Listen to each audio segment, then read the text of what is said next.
Today.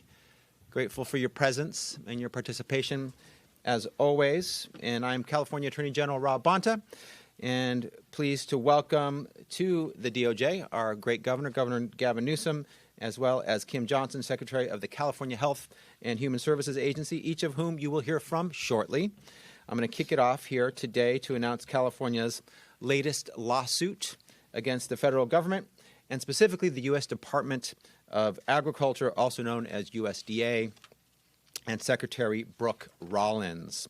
Using the current federal shutdown as a scapegoat, USDA has unlawfully suspended funds for the Supplemental Nutrition Assistance Program, SNAP, for the first time in the program's history, informing state agencies that the federal government will withhold all November benefit payments. Trump and Rollins are cutting off benefits for more than 41 million Americans. 41 million Americans, red states and blue states, folks who rely on SNAP to put food on the table, even though there are billions of dollars in contingency funds and other funds that could be used to provide SNAP benefits during the shutdown. They are doing this on purpose. It is deliberate. It is intentional. They have the funds. They're just not using them.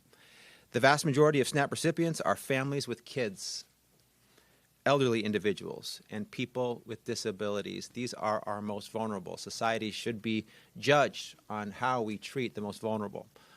Trump gets an F for what he is doing here to our kids and to our most vulnerable Americans.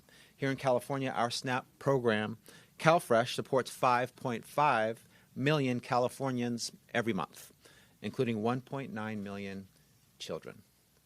All of them are counting on this program. They're counting on their government to follow through on its promise and to provide the support that they need. In abruptly suspending SNAP, Trump and Rollins have broken the law. They have forced states to scramble to try and clean up the federal government's mess.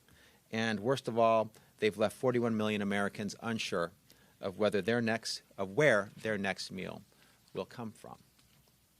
With today's lawsuit, our coalition of 23 attorneys general and 3 governors who are standing up for the people in their state have made it clear that we refuse to stand by and allow the Trump administration to arbitrarily and unlawfully do away with a decades-old safety net program, the country's most important tool for fighting against hunger.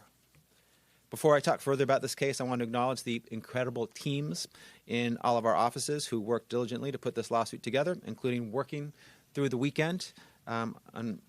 It has been common that working through the weekend and late nights, sometimes all-nighters, is something that our team is no stranger to.